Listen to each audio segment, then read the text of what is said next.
Uttar Pradesh Minister Ravindra Jaiswal on Tuesday defended the state government's efforts in organizing the Mahakumbh and stated that the allegations made by opposition on transport system in Ayodhya are only to please a particular section.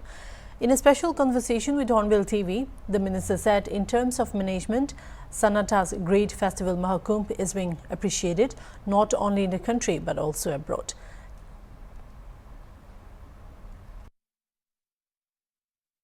लगभग 46 करोड़ के आसपास लोगों ने कुंभ में स्नान कर लिया। कुंभ में स्नान करने के बाद बहुत दिन से उपेक्षित काशी विश्वनाथ मंदिर के लिए बनारस लोग जा रहे हैं।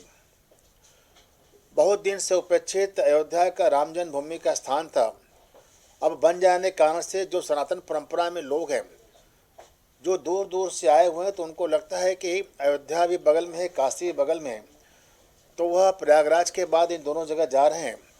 सरकार, प्रशासन और लोकल जनता ने बहुत शानदार व्यवस्था कर रखा है, लेकिन उसको लेकर के लगातार विपक्ष के लोग राजनीति कर रहे हैं। अखिलेश यादव जी कहते हैं कि 300 किलोमीटर जाम हुआ, लंबा जाम है, ये झूठ है, असत्य है। कल मैं प्रयागराज गया बनारस से तो 3 घंटा में पहुंचा और फिर मैं वहां से निकला तो 4 घंटे में मैं लखनऊ आ गया। तो ये सरासर असत्य बोलना, झूठ बोलना, और देश से विदेश में जो सनातन परंपरा के लोग हैं, जो आस्थावान हैं, जो महाकुंभ में आना चाहते हैं, उनको गुमराह करने की साजिश है। और मैं ये कहूँ अगर कि विपक्ष के लोग, कांग्रेस के अध्यक्ष भी कल इस पर हमला किए। उत्तर प्रदेश सरकार में मंत्री रविंद्र जायसवाल जी हमारे साथ हैं, मुझसे बात करेंगे।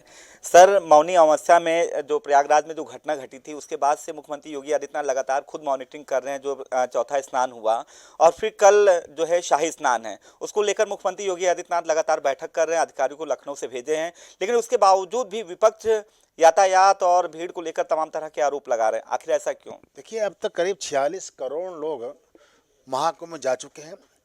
यह विश्व का 7वां आश्चर्य है। सब कुछ व्यवस्थित चल रहा है, शानदार चल रहा है, और कल भी करोड़ों लोग जाएंगे, व्यवस्था अच्छी रहेगी। मौनी अमावस्या के दिन किसी ने अफवाह फैला करके भगदड़ मचाया था, वो पकड़े गए हैं और वह जांच के दायरे में आ रहे हैं। इसके पीछे कौन लोग थे, यह पकड़े जाएंगे। माननीय मुख्यमंत्री लगातार निगरानी कर रहे हैं, लेकिन विपक्ष के लोग इस पर लगातार झूठ बोल करके, मिसगाइड करके, जो परंपरा में आस्था व्यक्त करने वाले लोग हैं, तो सनातनियों को गुमराह करके जो जहाँ पर है वहीं रुका रहे, कहीं इतना संख्या न हो जाए। और उनको लगता है डरे हुए हैं, घबराए हुए हैं, क्योंकि इन लोगों ने सनातन परंपरा के विरोध किया हमेशा, और विरोध के साथ साथ इन्होंने एक वर्ग विशेष का अपना वोट बैंक बनाने के लिए लगातार ऊपर से ही, चाहे दिल से हो चाहे ऊपर से हो, हमारा विरोध किया, आज विरोध कर रहे हैं, जो निंदनीय है। यह आस्था का विषय है, यह विश्वास का विषय है, और इसमें राजनीति ना करें तो बेहतर है। सर, जिस तरह से अभी आपने कहा कि आस्था का विषय है, सनातन पर्व है, जो आरोप लगा रहे हैं, चाहे कांग्रेस की बात करें या समाजवादी पार्टी की बात करें, वो सनातनी नहीं है क्या? आखिर सनातन का विरोध क्यों? कुछ लोग ये कहते हैं कि मैं बाई चांस, दुर्भाग्य से, नेहरू जी ने कहा था कि मैं दुर्भाग्य से हिंदू कुल में पैदा हो गया हूँ। वही लोग हैं जो सनातन में पैदा तो हो गए हैं, लेकिन उसके विरोधी हैं।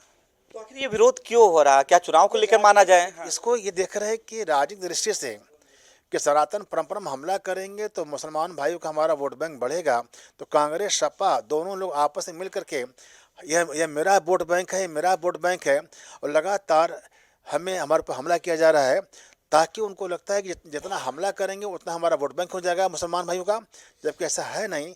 मिल्कीपुर हो, दिल्ली हो, मुसलमान भाइयों ने विकास के साथ खड़े हैं, अब वो गुमराह नहीं हो रहे हैं, फिर भी ये गुमराह करने का प्रयास कर रहे हैं। पीडीए के नाम पे है।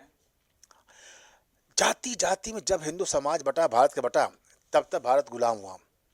चाहे पुर्तगाली आए, हमें यहाँ पर 750 साल गुलाम किए, अंग्रेज आए, हमें ही जाति जाति ही बांटा। कहीं राजा फॉरवर्ड था, कहीं राजा बैकवर्ड था, कहीं राजा एससी था, कहीं राजा जनजाति का था।